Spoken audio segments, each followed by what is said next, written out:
आज के इस भारत पॉडकास्ट में हमारे नामचीन और हमारे पूर्व नगर सेवक प्रत्याशी रहे माननीय श्री रफीक शेख जी हमारे इस पॉडकास्ट में अपने देश के युवा के बारे में और आने वाली पीढ़ियां एजुकेशन के बारे में, इंफ्रास्ट्रक्चर के बारे में तमाम ऐसी अधिक जानकारियां जो भारत देश के लिए काफ़ी अच्छा होगी, जिससे भारत देश को जेन जी के द्वारा, जेन अल्फा के द्वारा बनाने में अहम सहयोग हुआ, उसके बारे में हमारे माननीय श्री नेताजी कुछ बताने वाले हैं।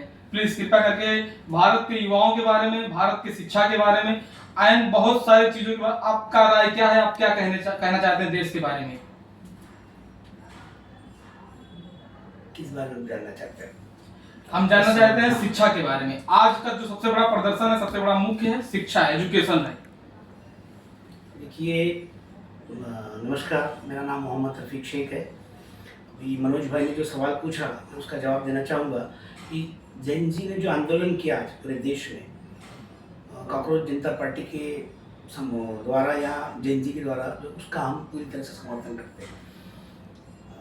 पर्टिकुलरली मैं ज़्यादा वक्त नहीं लूँगा, मैं सिर्फ शिक्षा के विषय में कहना चाहूँगा कि शिक्षा की स्थिति जो आज देश में है वो काफ़ी बदतर हालत में है। लगभग 1 लाख के करीब स्कूलें बंद हो चुकी है, सरकारी स्कूलें, और सबसे ज़्यादा डेटा के अनुसार 1,20,000 हो चुकी है। और सबसे ज़्यादा उत्तर प्रदेश और बिहार में बन रही है। उसके बारे में सरकार किसी तरह की कोई जानकारी लोगों को दे नहीं रही। और शिक्षा, प्राइवेटाइजेशन शिक्षा का हो चुका है, और शिक्षा इतनी महंगी हो चुकी है कि ये सरकार दरअसल चाहती नहीं कि कोई गरीब का बच्चा स्कूल में पढ़े, ताकि उनको गुलाम बनाए रखा जा सके। शिक्षा काफ़ी महंगी हो चुकी है, और इसलिए मैं चाहता हूँ कि जिस तरह का आंदोलन जंतर मंतर में हुआ था, उसी तरह का आंदोलन हमारे नौजवान पीढ़ी के लोग, जेन जी, जेन अल्फा, आप जो भी जिस भी नाम से पुकारें उनको पूरे देश में इस तरह के आंदोलन करने की ज़रूरत है, ताकि शिक्षा का स्तर सुधरे और लोगों को, ये हमारा मूलभूत अधिकार है।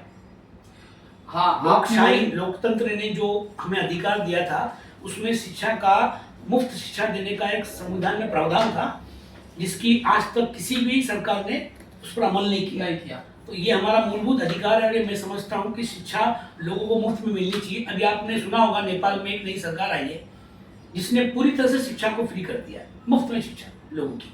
तो क्या अपने भारत देश में भी ऐसा होना चाहिए? ऐसा होना चाहिए, जरूर होना चाहिए। और भारत देश में ऐसा क्यों नहीं हो रहा है, इसका मुख्य कारण क्या है, आप बता सकते हैं? उसका कारण यही है कि सरकार चाहती नहीं, जिस तरह सरकार की मानसिकता है, सरकार का मानना है बच्चा पढ़ना ही नहीं चाहिए। सरकार का मानना है कि अगर शिक्षा नहीं होगा तो हम और अच्छे से राज करेंगे और लोग को मूर्ख बना के गुलाम बना भारत देश पे गुलाम की तरह, अंग्रेजों की तरह राज करने का ये सबसे बड़ा तरीका है। जिस तरह से जो सरकार चल रही है वो पूरी तरह से प्राइवेटाइजेशन की ओर जा रही है। कुछ 2-3 गिने चुने धनाढ्य उद्योगपति के हाथ पे देश जा रहा है, और वो चाहते कि यहाँ की जो जनता है वो गुलाम बना किसी तरह से ले, और वो उसका मेन चीज़ है शिक्षा। अगर ये शिक्षित हो जाएंगे तो हमसे सवाल पूछेंगे। इसका मतलब ये सवाल पूछना नहीं चाहिए, उनको शिक्षा से उनको दूर रखा जाए। इसका मतलब सरकार पूरी तरह इस पे फेल है। बिल्कुल बिल्कुल। सरकार जो अपनी बड़ी बड़ी वादे करती है, जो बड़ी बड़ी गिनतियां सुनाती है कि हम ऐसा करेंगे, इनोवेशन लाएंगे, अच्छी लेबोरेटरी लाएंगे, देश को एक विकसित देश बनाएंगे 2047 तक, इसका क्या मुख्य उद्देश्य है कि ये 2047 तक भारत देश विकसित देश बन सकता है? बिल्कुल नहीं बन सकता। जो जिस तरह के हालात है आज, इसमें सबसे मेन चीज जो लोकतंत्र का जो चौथा स्तंभ था, मीडिया, आज वो पूरी तरह से धराशायी हो चुका है, बिक चुका है, सरकार के नियंत्रण में है, और हमें वही जानकारी दी जाती है जो सरकार चाहती है। जो मुख्य धारा की जो जानकारियां हैं, देश में बेरोजगारी बढ़ रही है, देश में शिक्षा पूरी तरह से निरस्त हो चुकी है, और कानून व्यवस्था बिल्कुल बिगड़ चुकी है, इन सब चीज़ों से हमको दूर रखा जा रहा है। मुख्य धारा मीडिया हमें बता ही नहीं रही ये सब चीज़ों की जानकारी, और लोगों तक पहुंच नहीं पा रही। वो तो फिर भी एक, आप समझिए, एक बहुत अच्छी बात है कि जिस सोशल मीडिया का उपयोग करके 2014 में सरकार आई थी, आज उसी सोशल मीडिया के जरिए लोगों को ये जानकारी मिल रही है कि शिक्षा की हालत क्या है।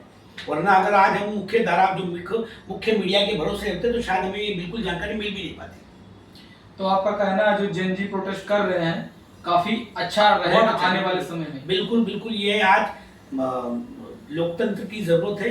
इस देश के लोकतंत्र को, इस देश के डेमोक्रेसी को बचाना है, तो आज हमें हमारी युवा पीढ़ी को आगे आना पड़ेगा, और इस तरह के आंदोलन के जरिए ही ये देश को बचाया जा सकेगा। थैंक यू सर, धन्यवाद। आपको बहुत बहुत धन्यवाद।